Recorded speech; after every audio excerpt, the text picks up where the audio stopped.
You think I'm afraid of you? The words tore out of Aria Voss before she could stop them.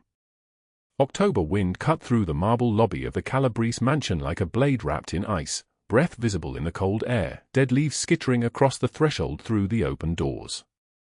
30 men in black suits stood frozen, hands hovering near concealed weapons, as this woman in a threadbare coat with grocery store shoes, nobody, nothing, invisible, raised her hand and slapped Douglas Hale across the face so hard the crack echoed off the chandeliers like a gunshot in a cathedral.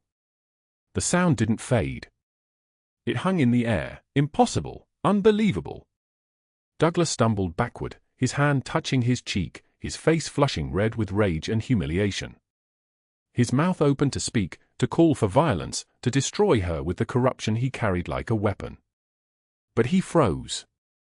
Because the man standing 3 feet behind him wasn't another corrupt cop or Douglas's hired muscle.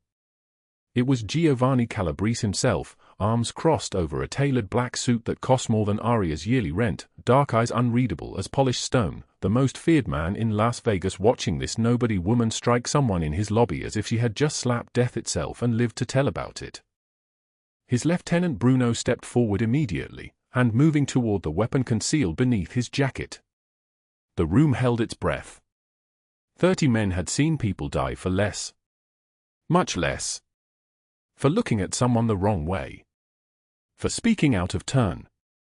For daring to raise their voice in the presence of power. Giovanni raised one finger.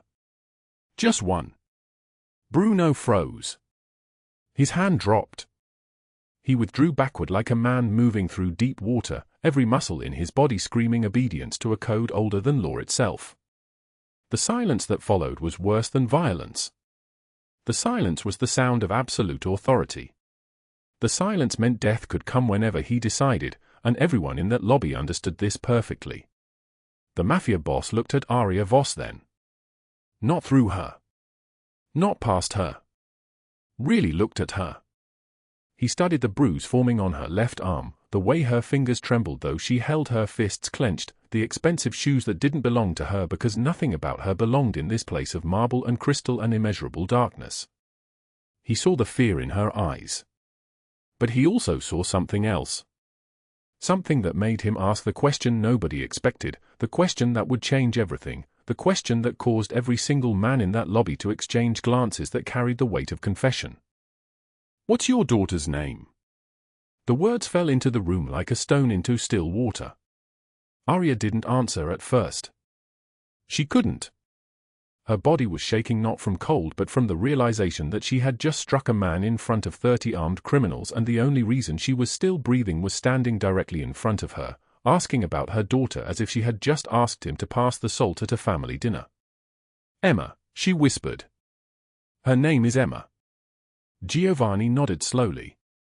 Something flickered across his face then, something that looked like recognition, like pain, like a wound being pressed open after years of careful bandaging.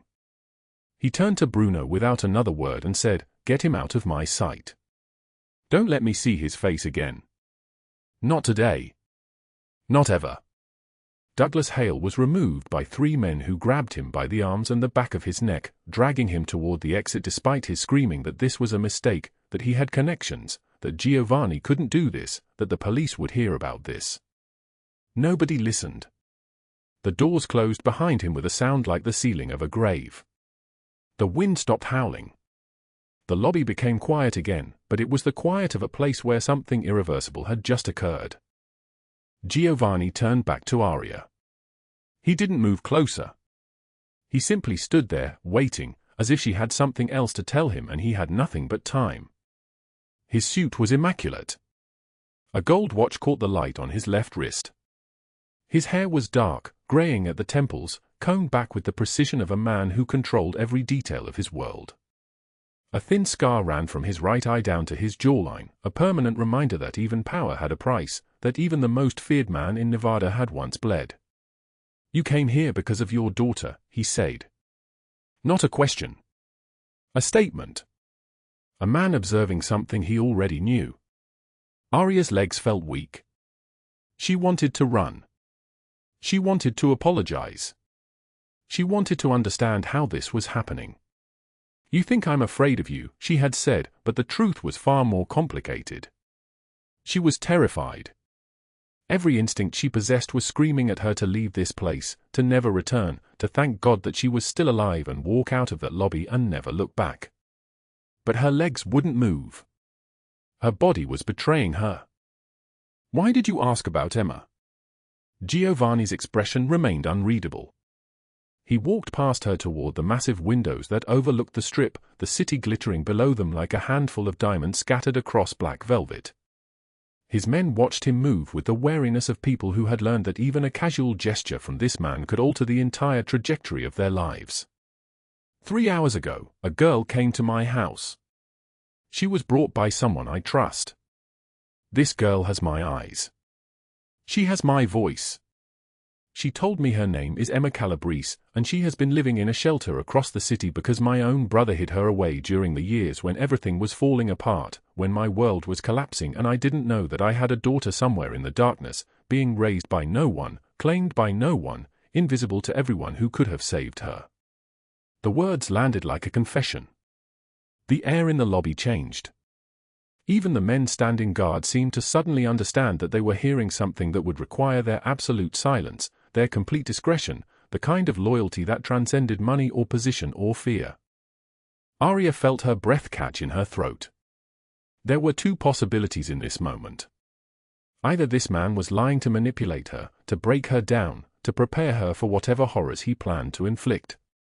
Or he was telling the truth, and the daughter she had been raising, the child she had carried through every hardship, every moment of despair, every night she had gone without food so Emma could eat, that daughter was the daughter of the most dangerous man in Las Vegas. The foreclosure notice was still in her pocket. The manila envelope that felt heavier than her 2 children combined. $22,000. 7 days. An apartment she would lose.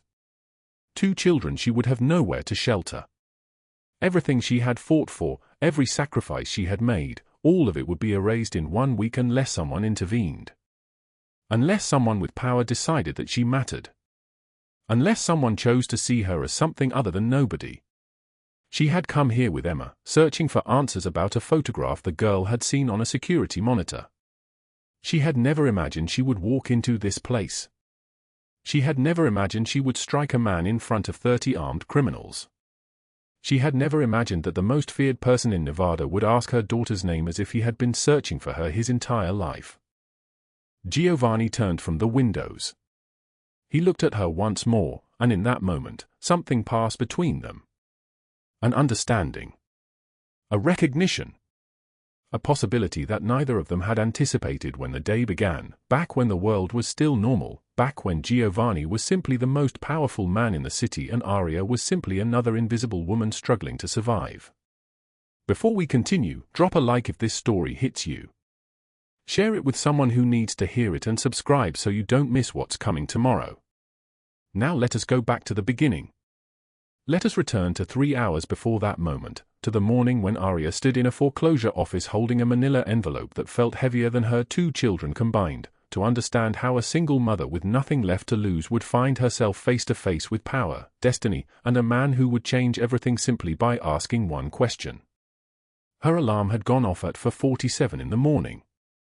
Her alarm had gone off at 4:47 in the morning. Aria Voss's eyes snapped open in the darkness of the studio apartment, that sound pulling her from a dream she could not remember and did not want to.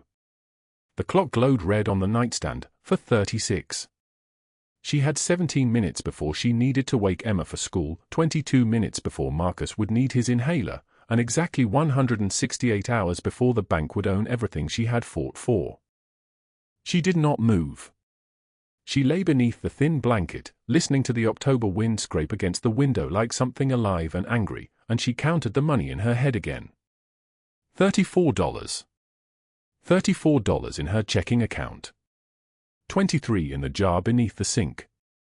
2 ones folded in her coat pocket from yesterday's tips. $59 total to a woman who needed $22,000. The manila envelope sat on the kitchen counter where she had left it. She could see its corner from where she lay. The foreclosure office on East Fremont Street had been cold and bright and smelled like photocopier ink and broken hopes. The woman behind the desk had worn glasses that reflected the fluorescent lights, making her eyes look blank, like a machine programmed only to deliver bad news. $22,000, the woman had said, sliding the papers across the plastic desktop. Due in 7 days, or the property will be seized. 7 days. Aria had read it 3 times. She had asked if there was a payment plan. The woman had laughed, not unkindly, just the kind of laugh people give when you ask something they have heard 10,000 times before. You need the full amount. There is no arrangement possible. 7 days from now, the locks will be changed. Her hands trembled now, the same way they had trembled then. She pulled the blanket higher, as if warmth could protect her from mathematics. 1 week. 1 week to find money that did not exist, to produce a miracle from the thin air of minimum wage and broken promises. The wind howled again. She got out of bed. Emma was still asleep, sprawled across the shared mattress in the bedroom alcove with 1 foot hanging off the edge. She was 6 years old and had her father's dark curls and her mother's stubborn chin. Marcus was already awake. She could hear him in the corner, rewrapping his inhaler in the plastic bag she kept by his pillow. At 9 years old, he had learned to prepare himself for everything. He never asked for help. He never expected rescue. "Good morning, baby," she whispered to Emma, brushing the hair back from her daughter's forehead. The girl's eyes fluttered open, still half-trapped in sleep. "Mama, can we go to the shelter today?" The question landed like a stone in still water. Aria's hand stilled. "The shelter? I want to see the picture again. The one on the camera. The man in it." Aria straightened, moving away to the kitchen where she could breathe.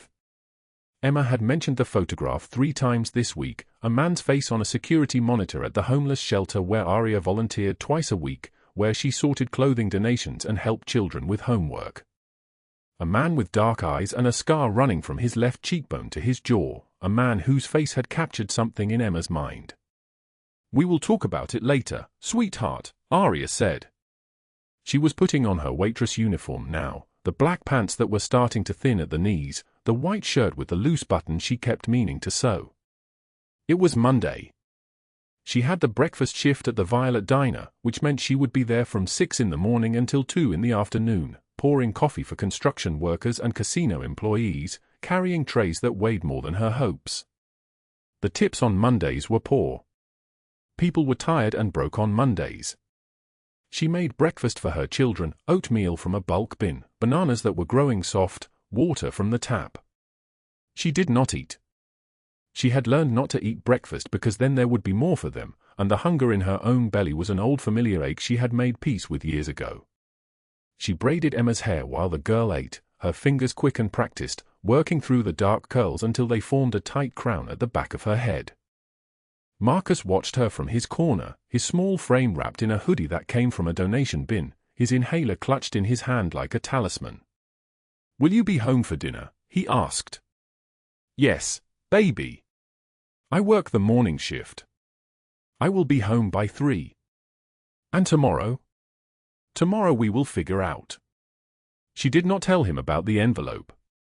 She did not tell him that 3 days from now, on Sunday, a man would arrive with papers and keys and the authority of a system that did not care about 9-year-old boys or single mothers who worked until their feet bled. The walk to the bus stop was for blocks.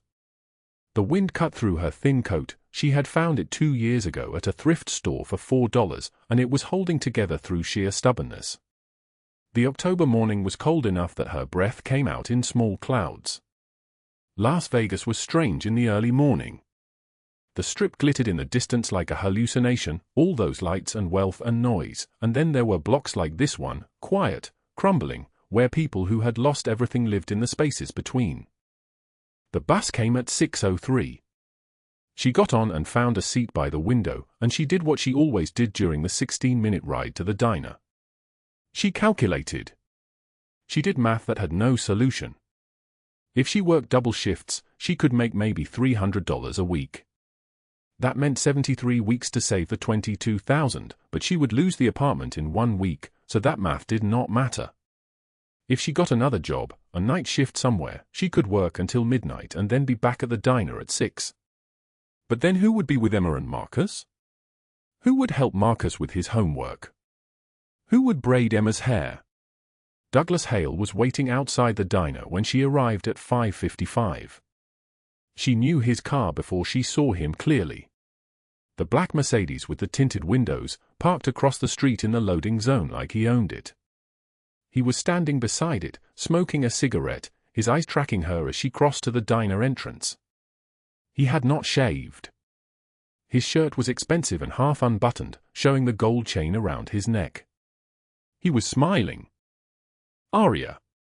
He said her name like a question, like he was not sure it was really her. But he was sure. He had known exactly where to find her because he always knew where to find her. This was the thing that lived in her chest, the thing that made her skin crawl even before he did anything. He knew. He always knew. "We are not doing this," she said, not stopping, keeping her eyes forward. Her hand was already on the diner door. "Just a conversation. 5 minutes." His voice had that edge to it, the one that made her remember the sound of his hand against the wall, Marcus's cry of surprise and pain. "I miss you. I miss us. There is no us. Yet." She pushed through the door and the diner swallowed her, the smell of grease and burnt coffee, the fluorescent lights that hummed like a hive, the blessed normalcy of other people and witnesses and safety that was thin but present. Her manager, Tom, was already there, counting the till. "Hale outside again?" he asked, not looking up. "Yes. You know I can call the cops." She had heard this 3 times. She had also heard from the officer who came last month that Douglas was a nice guy, had potential, maybe she was misunderstanding the situation. She had heard the same officer, 2 weeks ago, suggest that she dressed differently, that maybe she was sending mixed signals. She had heard, in other words, that she did not matter enough to protect. "Thank you, Tom. I can handle it." The morning shift was relentless. 5 tables at once, no time to think, only to move. She poured coffee and cleared plates and smiled and pretended that her feet did not hurt, that the fluorescent lights were not making her temples ache, that there was not a man outside the window who had called her cell phone 12 times since Saturday. At 11 in the morning, Detective Ramirez came in. She knew him, he was one of the 3 officers in the city who actually took her report seriously. He ordered coffee and eggs over easy, and she brought them to him quickly. "He is outside," she said quietly, setting down his plate. Ramirez's jaw tightened. "I will handle it." But when he left, 5 minutes later, Douglas was still there. Still waiting. Still watching. And Ramirez did not come back. By 2 o'clock, Aria's shift was ending and her body was a map of exhaustion. Her tips for the day were $47. She had made it through another morning. She had survived. She was counting this as a victory, as she always counted survival as a victory, because what else was there to count? The bus ride home was 20 minutes. She got off at her stop and climbed the 3 flights of stairs to her apartment. The hallway smelled like other people's cooking and old carpet. Her apartment was cool and dark. Emma's backpack sat by the door where the after-school program had dropped her off at 3 o'clock. Marcus's shoes were neat by the threshold, paired like a prayer. She found Emma coloring at the kitchen table, drawing pictures with colored pencils she had received for her 6th birthday. The drawing was vivid, a man with dark eyes and a scar, and beside him, a small girl with curls. "Emma," Aria said softly. "What is this?" "The man from the shelter," the girl said. She did not look up from her work. "I think he is looking for someone. I think he is sad." Aria's hands trembled as she gathered the drawing. She did not understand why her daughter's words had struck something deep and primal in her chest. She folded the picture carefully and put it in her pocket. Meanwhile, across the city in a mansion that overlooked the entire Las Vegas Valley, Giovanni Calabrese was in his study on the 15th floor, standing before windows that showed him a kingdom. The marble floors beneath his feet cost more than Aria Voss made in a year. His suit was Italian silk, his shoes hand-stitched leather, his watch a Rolex worth $200,000. He was 47 years old and had not slept properly in 16 years, not since the night his brother had betrayed him, not since the night everything had shattered. There was a photograph on his desk. It had arrived that morning. Security had found a child. A girl with his eyes. A girl who had been living in a homeless shelter across the city for the past 3 months, placed there by his sister-in-law after his brother had disappeared. The girl's name was Emma. And no one, not Bruno, not Nino, not any of the men in his organization, had any idea that the man who had built an empire through violence and blood was about to have it all complicated by a 6-year-old girl with dark curls and a mother who was running out of time. The marble floors of the Calabrese mansion stretched beneath Giovanni like a frozen ocean. Each footstep echoed in the silence of the study on the 15th floor, where windows showed him everything he owned, the strip glowing below like fallen stars, the valley spreading dark and endless, a kingdom built on 15 years of unquestioned loyalty and calculated violence. It was 9:30 in the evening on a Wednesday when Bruno entered without knocking, and the tension in his shoulders told Giovanni that something had fractured in the order of things. "Boss." Bruno's voice carried the weight of discovery. Security found something at the East Valley shelter. A child. Giovanni did not look up from the territory reports on his desk. The pen remained suspended in his hand. A child. She has your eyes, sir. Dark hair. 6 years old. Bruno stepped closer. The words came carefully, like a man walking through a minefield. Your brother. Before the betrayal. He had connections with the shelter director. We think he may have placed her there. The pen fell from Giovanni's fingers.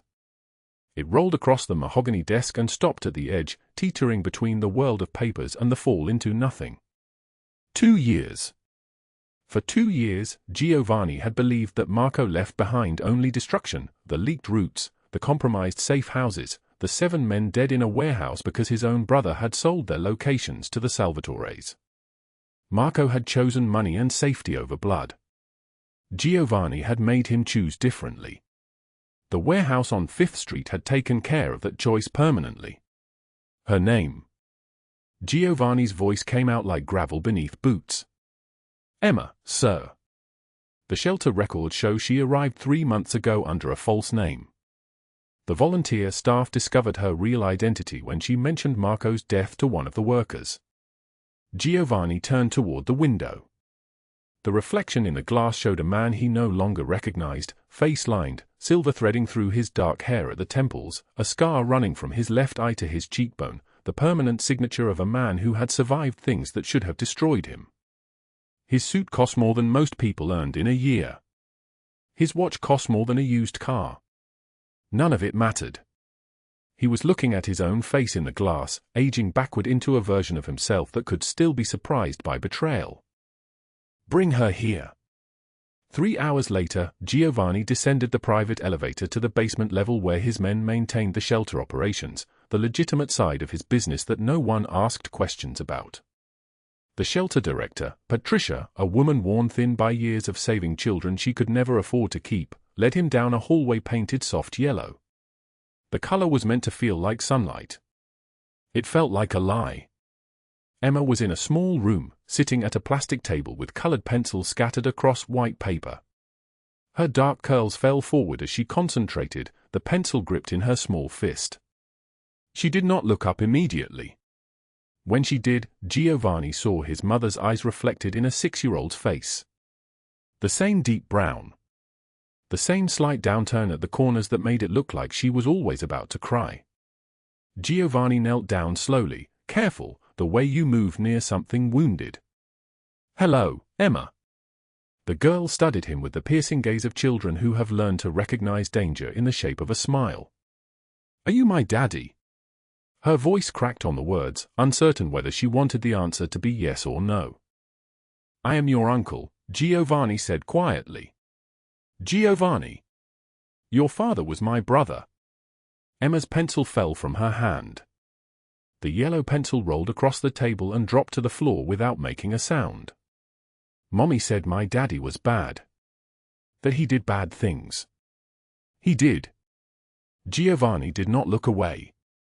But you are not bad, Emma. You are something very good in a very bad situation.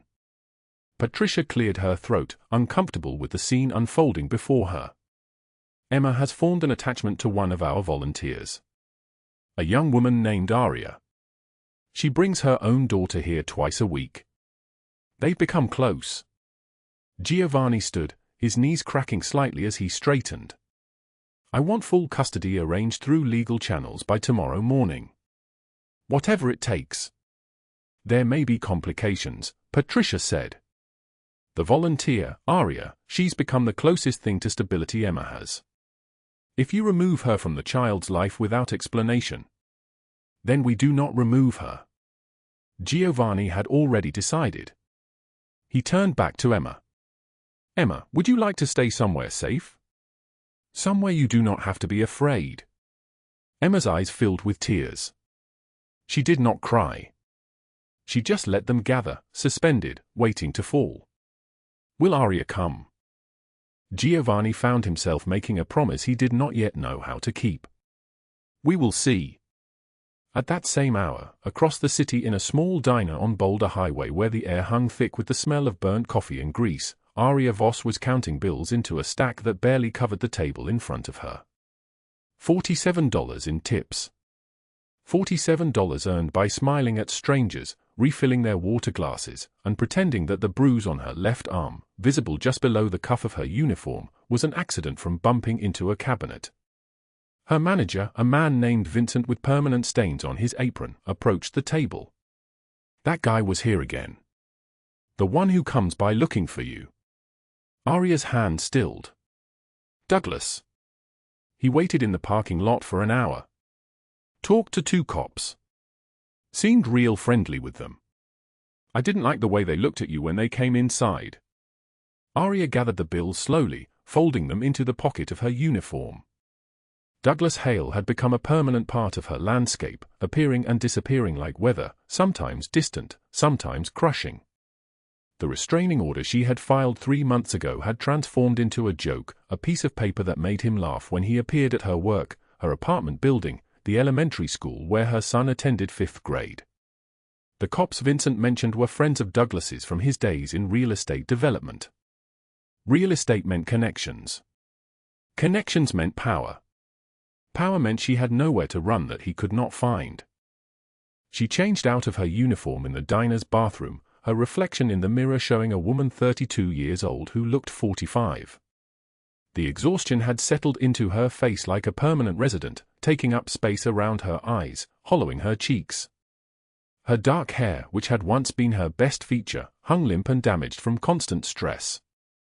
The volunteer shift at the East Valley shelter was her anchor point.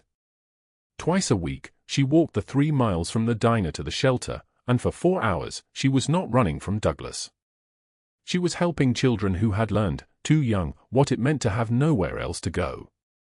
Emma was her favorite, a serious, dark-haired girl of 6 who drew pictures of the people she felt safe with, who asked careful questions about the world, whose small hand fit perfectly in Aria's palm. The shelter director met her at the door. Patricia's face carried an unusual tightness. Aria, something has changed with Emma. Her father came today. He's taking custody of her? Aria felt the world tilt slightly. Her father? Emma told me her uncle was dangerous. That she was hidden from him. Apparently there was a misunderstanding. Emma's biological uncle has now located her. He's making arrangements for full custody through legal channels. Patricia pulled Aria toward the office, away from the hallway where other volunteers were beginning their evening rounds. He asked if someone could deliver some personal items to his residence tonight. Things Emma will need to feel comfortable in her new home. I thought of you immediately. Emma trusts you more than anyone here. Patricia handed her a small cardboard box and a piece of paper with an address written in precise handwriting. Aria recognized it instantly. The Calabrese mansion. Everyone in Las Vegas knew the shape of that place against the skyline, the black gates, the security cameras like watching eyes. Everyone knew what it meant to receive an invitation to that address. I can't, Aria said immediately. That's not safe. For Emma, you can. Patricia's voice was firm. That little girl has lost her father. She's lost her safety. The one constant in her world is you. I'm not asking you to become her permanent caretaker, but I'm asking you to bring these items tonight so she knows you haven't abandoned her. So she knows the transition is happening because someone cares about her, not because she's been thrown away again. Aria looked at the box. Inside, she could see the edges of a child's life, drawings, a stuffed animal worn soft from handling, the first pair of shoes Emma had worn when she arrived at the shelter, navy blue with white laces, size 5. Emma had kept those shoes for 2 years. She kept them under her cot like a talisman, like they might carry her back to a time before everything fell apart. The rain started as Aria made her decision. She would bring her own daughter. Her son was safe at a neighbor's house until midnight, and there was safety in numbers, safety in women bringing children to places where violence lived behind expensive doors. She collected her daughter from the shelter playroom, drove the 7 miles to the Calabrese mansion gates, and felt her stomach drop as the iron gate swung open. The driveway seemed to stretch for miles. The mansion rose before them like a monument to everything Aria would never possess, lit from below by landscape lights that transformed it into something almost unreal. Security guards in dark suits emerged from the shadows, and Aria's daughter gripped her hand tightly. "We have items for Emma Calabrese," Aria said, her voice smaller than she wanted it to be. The shelter director arranged. One guard raised a hand to his radio. Silence stretched, then crackled. The guard nodded. "You can come inside. Follow me." The lobby was vast, the marble floors reflecting the light from a chandelier that hung like a captured constellation. Aria's worn shoes made soft sounds against stone that probably cost more than her annual rent. Her daughter whispered, "Mommy, it's big." That was when she saw Douglas Hale. He stood 30 feet away, his back to her, dressed in an expensive suit that suggested he had been expected here. Beside him were 2 men in police uniforms. Beside them was another man, younger, with the kind of face that suggested he collected things and disposed of them when he was finished. The rage was instantaneous. It rose through her like a flame finding oxygen, for months of restraining orders ignored, for months of appearing at her work, her apartment, her son's school, for months of threats whispered while the police laughed. For months of learning that the system designed to protect her had been compromised by a man she had once, inexplicably, believed she could love. She handed the box to her daughter. "Hold this. Don't move." Aria crossed the lobby in 8 steps, her heart slamming against her ribs. Douglas turned, confusion flickering across his face for the half-second before her palm connected with his cheek. The sound echoed. The world held its breath. 30 men stopped their conversations. The guards froze. The police officers stiffened. Bruno, who had been standing by the eastern wall, moved forward. And then a voice cut through the silence like a blade through silk. "Stop." Giovanni Calabrese stood at the entrance to the lobby, his arms crossed, his face unreadable. He had changed from his study clothes into a charcoal suit that somehow made him look even more dangerous. The scar on his face caught the chandelier light, and his eyes moved from Douglas to the police officers to the man in the expensive suit, cataloguing each one, calculating. "What is your daughter's name?" Giovanni asked Aria, his voice deep and solid like an oath. Aria was trembling. Her daughter was crying, the cardboard box pressed against her small chest. "Emma. I'm here to bring things for Emma." Recognition flashed across Giovanni's face. Not surprise, calculation. He gestured with one finger, a movement so small it would have seemed insignificant to anyone who did not understand power. "Bruno, escort Mr. Hale and his associates out of my home. Do not be gentle about it." Douglas began to protest. One of the police officers reached for his belt. Giovanni did not move, but the temperature in the room seemed to drop 20 degrees. The cops lowered their hands. They left. Giovanni approached Aria slowly. He was perhaps 6'2", with a kind of presence that made rooms smaller by virtue of him existing in them. Up close, she could see the grey threading through his dark hair, the lines around his eyes that suggested he had survived things that destroyed other people. He looked at the box in her daughter's arms. "You brought Emma's shoes," he said. It was not a question.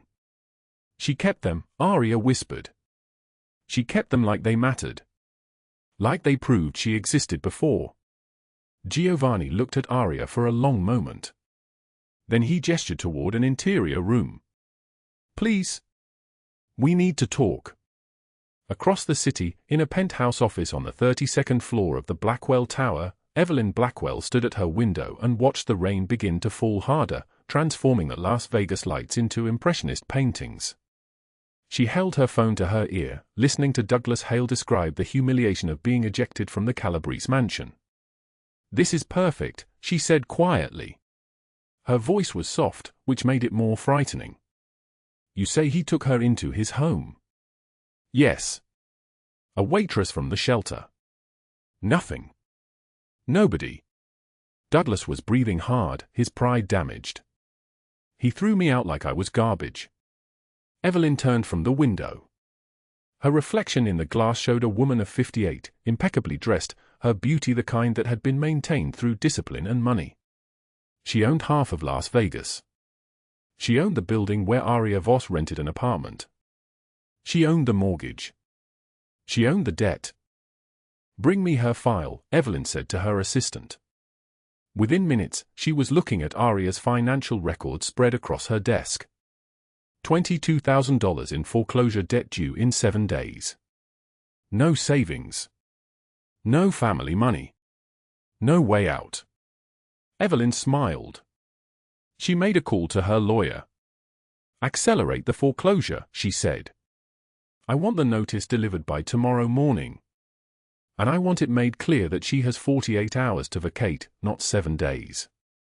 If Giovanni Calabrese wants her, he can pay her debts. Let's see if he's willing to do that for someone he just met." She hung up the phone and returned to the window, watching the rain fall like a curse upon the city. The marble lobby of the Calabrese mansion went absolutely silent. Aria stood with Emma pressed against her left side and Marcus clutching her right hand, his small fingers digging into her palm like he was afraid she might disappear. Behind them, Giovanni stood motionless, his jaw clenched, his dark eyes burning with something that made the air itself feel dangerous. Bruno and Nino flanked him, their shoulders broad as doorways, their hands resting at their sides in the casual way of men who knew exactly how to use them. In the center of the lobby, Douglas Hale knelt on the cold marble floor, his wrists bound with zip ties that cut into his skin, his face already swelling from where security had subdued him. He was sobbing, gasping for air like a man drowning on dry land. And standing near the grand staircase, Evelyn Blackwell held herself with the rigid posture of someone who still believed the world operated according to her rules. Her diamonds caught the light like frozen tears. Her designer suit cost more than Aria's annual salary. Her perfectly manicured nails drummed against her thigh as she watched the scene unfold, still convinced that money and connections would slide her through this like they always had.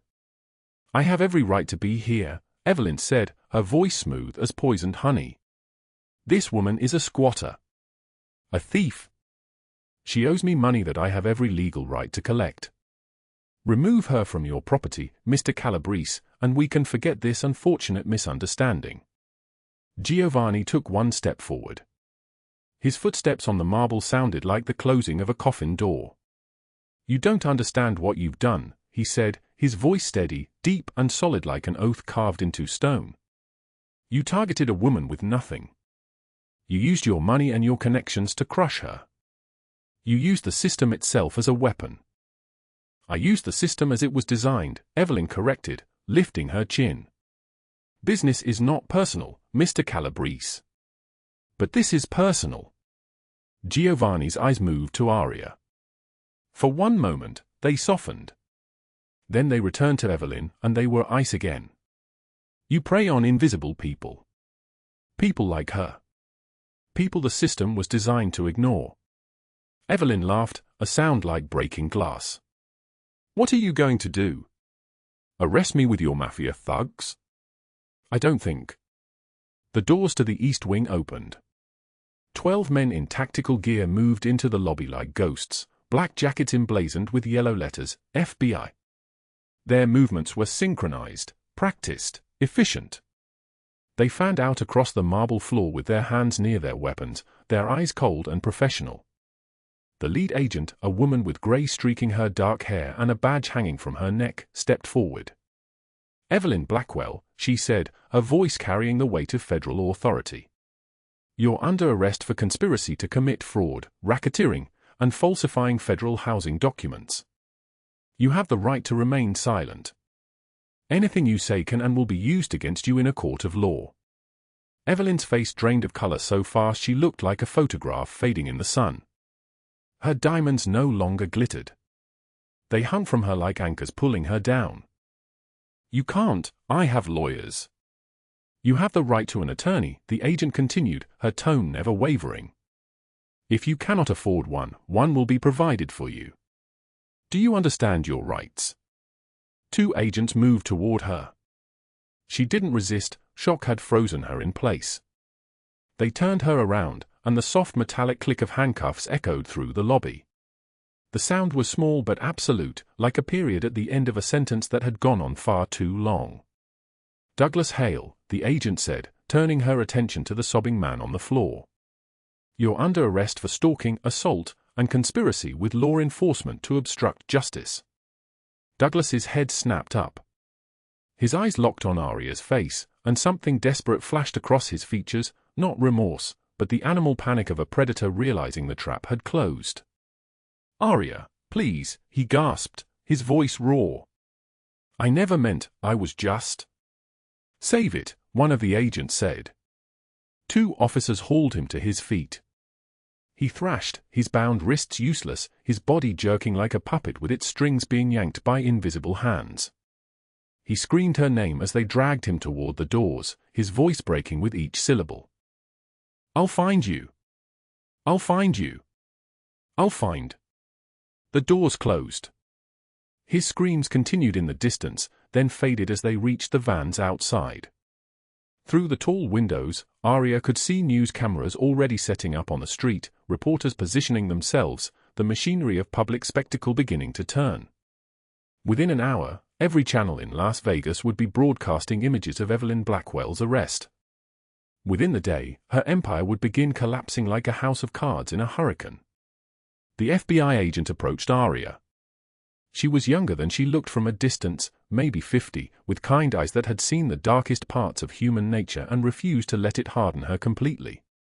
"Ms. Voss," she said, pulling a small card from her jacket pocket. "I'm Special Agent Martinez. We've been investigating Evelyn Blackwell and her associates for 8 months. Mr. Calabrese provided us with evidence of systematic harassment, fraudulent foreclosures, and corruption within the Las Vegas Police Department. You're a witness, not a suspect. The foreclosure notice against you has been ruled invalid due to fraudulent acceleration. Your debt is being forgiven."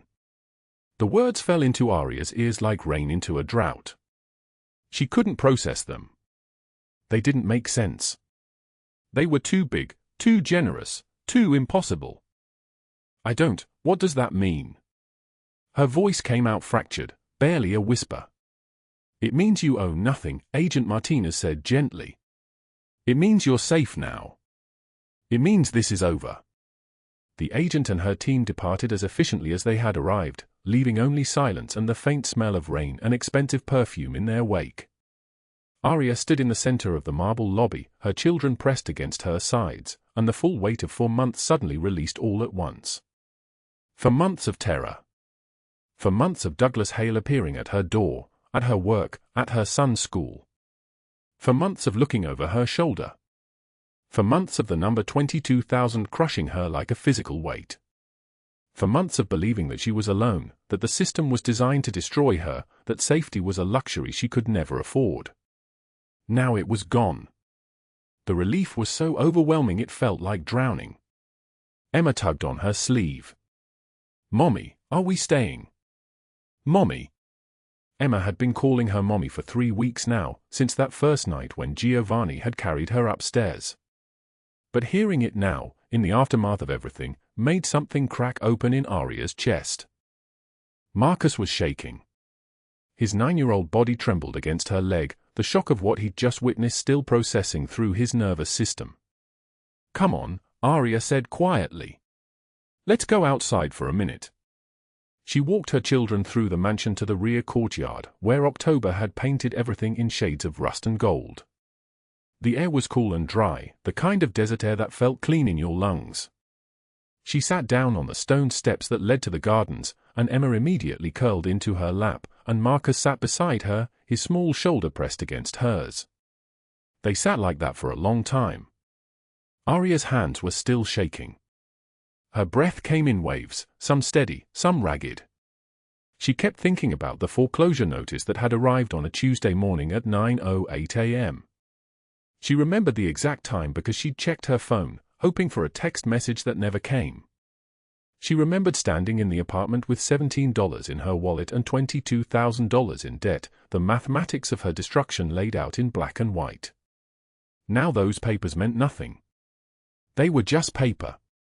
Just lies written by a woman in a designer suit who had believed herself untouchable. The sun was setting, painting the sky in shades of orange and purple. A single cloud moved across the horizon like a ship with tattered sails, and as Aria watched it, she understood something fundamental: the storm had passed. The worst had happened, and she was still standing. Her children were alive. They were safe. They were in a mansion with marble floors and more rooms than she could count, but that wasn't what made her feel safe. It was the presence of the man who stood in the doorway behind her, his silhouette backlit by interior light, his expression unreadable. Giovanni did not speak. He simply sat down beside her on the cool stone steps, his expensive tailored suit contrasting absurdly with the autumn chill. He reached out and gently took her shaking hand in his. "You don't have to leave," he said quietly. "You saved my daughter. Let me help save you." Aria looked at their joined hands, his bearing a gold ring on his middle finger, hers still bearing the calluses of 4 months of terror and poverty. She thought about walking away. She thought about taking her children and returning to the tiny apartment and the double shifts and the counting of pennies by lamplight. She thought about all the ways she could protect herself by not accepting this offered mercy. But then Emma shifted in her lap, and Marcus leaned more heavily against her shoulder, and she felt the weight of them, not as burden but as anchor. As reason. As future. "Okay," she said, and the word carried more weight than those 2 syllables should ever hold. "Okay, we'll stay. The storm will pass, and you are far stronger than you think." 3 weeks had passed since Aria Voss stopped counting the days in fear and started counting them in gratitude. The mansion's marble floors no longer felt cold under her feet. They felt like solid ground. Like the earth beneath her feet would not cave in. Emma's bedroom was on the 3rd floor, overlooking the city lights of Las Vegas that glowed like scattered diamonds against the night sky. Marcus's room sat adjacent to hers, connected by a small doorway so the children could find each other in the dark if nightmares came. The nightmares still came. But now there were people who woke them. People who stayed. Aria stood in her own bedroom, a space she still could not quite believe was hers, holding a small white box. Inside were tiny pink-laced shoes. Size 4. The first pair Emma had ever owned that was not donated, not borrowed, not pulled from a bin of discarded things at the shelter. Patricia, the shelter director, had saved them. She had understood that some objects carry more than their physical weight. The knock came softly. Giovanni stood in the doorway, still dressed in his tailored suit, still bearing the weight of a criminal empire that was slowly, deliberately becoming something else entirely. His shirt was unbuttoned at the collar, the first sign of the man beneath the armor. His dark eyes moved from the shoes to her face, and without words, he understood. "She asked about them this morning," Aria said, her voice barely above a whisper. "Emma asked if I remembered what she wore when I first found her at the shelter." Giovanni stepped inside and closed the door. The sound was gentle. Everything about him had become gentler since the night she slapped Douglas Hale. Not weaker. Gentler. The distinction mattered more than she could explain. "She remembers everything," he said, moving to stand beside her. His cologne carried notes of cedar and smoke. Children remember kindness more than they remember anything else. She remembers fear too, Aria said. She wakes up sometimes, and for a moment, she doesn't know where she is. She holds her breath like the dark might find her if she breathes too loud. Giovanni reached out and took the small shoes from her hands. He turned them over slowly, examining the worn fabric, the laces that had been carefully reknotted after they frayed. His fingers, which could sign orders that made grown men disappear, moved with infinite tenderness across the seams. When I was 8 years old, he said, my father brought home a stray dog. Half-starved. Covered in scars. He paused, and the silence filled with the weight of memory. My mother wanted it gone. But my father kept it. He fed it from his own plate for 3 months before it stopped flinching when anyone moved too quickly. He looked at her directly. The dog lived 17 years. Every single day, it stayed within 5 feet of my father. Not because it was trained. Because it remembered being saved. Aria felt something shift in her chest, like a door opening that she had kept locked since the night she arrived at the shelter, cold and desperate and carrying everything she owned in a single backpack. You're not going to lose her, Giovanni said. And you're not going to lose yourself. You've stopped moving like someone who's running. He was right. Somewhere between the moment she slapped Douglas Hale and this moment, standing in a bedroom that was actually hers, holding a child's first shoes, the running had stopped. The looking over her shoulder had stopped. The counting of money and rationing of fear had transformed into something else. Something that looked like living. Emma wants to call you Papa, Aria said quietly. She asked Marcus if it was okay. She wanted permission from her brother before she asked you. Giovanni's face changed. It was not dramatic. It was subtle, like watching someone remember how to breathe. His eyes glistened, but the tears did not fall. Not yet. What did Marcus say? He asked. He said yes. He said you already taught him chess, and you let him win the game yesterday even though he made a terrible move in the 4th position. He said that's what dads do. A sound escaped from Giovanni then, something caught between a laugh and a sob. He turned away for a moment, his shoulders rising and falling as he gathered himself. In 15 years, Bruno and Nino had never seen him cry. They would not see it now. But standing in this room with Aria Voss and a pair of small shoes with pink laces, something in him broke open in the most necessary way. When she's ready, he said, his voice deeper now, roughened like gravel under water, I'll be ready to hear it. That evening, as Emma sat at the dining table, a space that no longer felt like marble and silence but like home with laughter, she looked at Giovanni across the white tablecloth and said 5 words that changed the architecture of his world. Papa, can you pass the bread? He did not move for 3 full seconds. The bread basket sat 6 inches from his left hand, but he could not seem to remember how his body worked. Bruno, who stood at the periphery of the room as he always did, felt his own throat tighten. Nino, near the kitchen entrance, exchanged a glance with the other men. Something ancient and impossible had happened in this house. Something none of them had believed could ever exist. Giovanni reached slowly for the bread basket, his movements deliberate, his hands that had commanded violence now focused entirely on the simple act of passing warm bread to a child who had called him by a name that meant everything. Of course, he said, and his voice carried something that none of his enemies had ever heard. Something that none of his allies had ever witnessed. It was the sound of a man becoming human. Marcus watched from his seat, his small face serious and understanding, and nodded once in approval. The boy had negotiated the terms of family with the same gravity that Giovanni used when negotiating the terms of survival. They understood each other. They had both learned that love sometimes has to be bargained for, and that the price is vulnerability. Later, after the children slept, after the mansion fell into the quiet rhythm of a house built on protection instead of fear, Giovanni and Aria sat on the balcony that overlooked Las Vegas. The Strip glowed in the distance like a fever dream built from neon and want.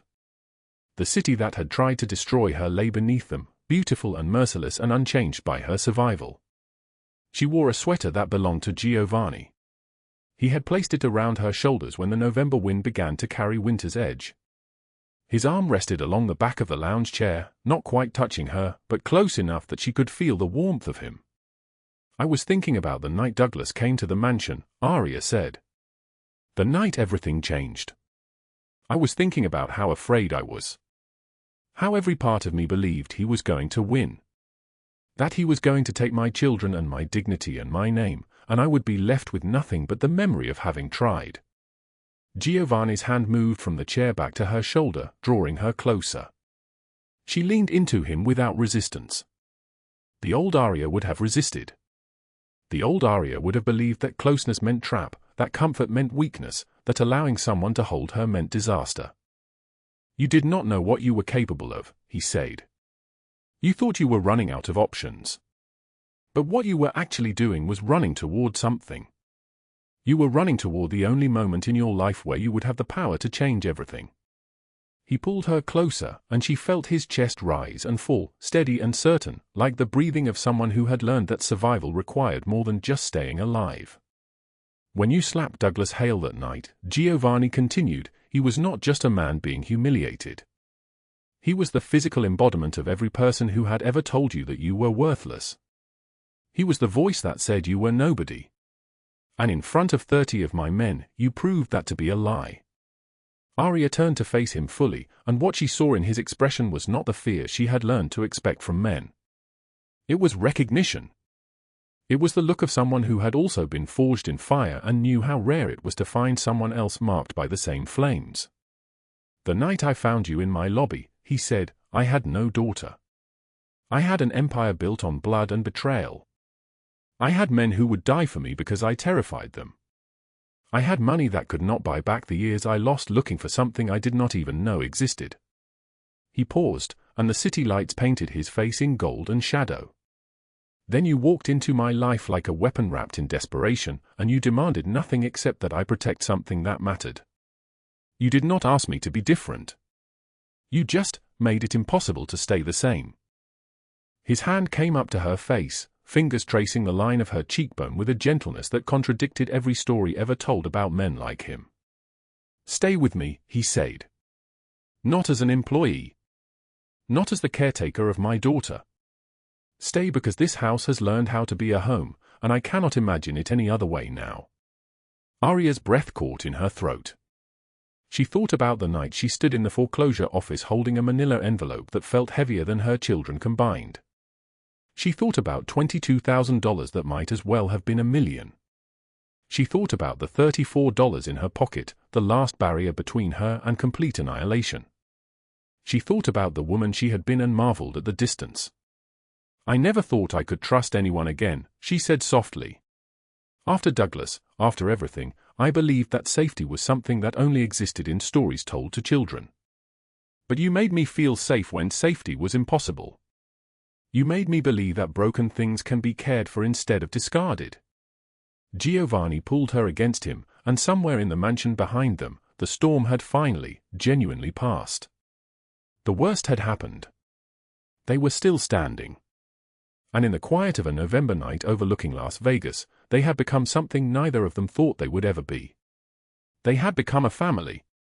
The white shoes with pink laces sat on the shelf in Aria's bedroom, a monument to the smallest objects that carry us through the darkest times. "The storm will pass and you are far stronger than you think." That was not just words anymore. That was a truth written in her body, earned through fear and courage and the willingness to slap a man in front of the person who would change everything. This story teaches us that even in the darkest moments, love finds a way. If you believe that, hit like and subscribe. Leave a comment and tell us how this story made you feel. Thank you for staying with us until the very end.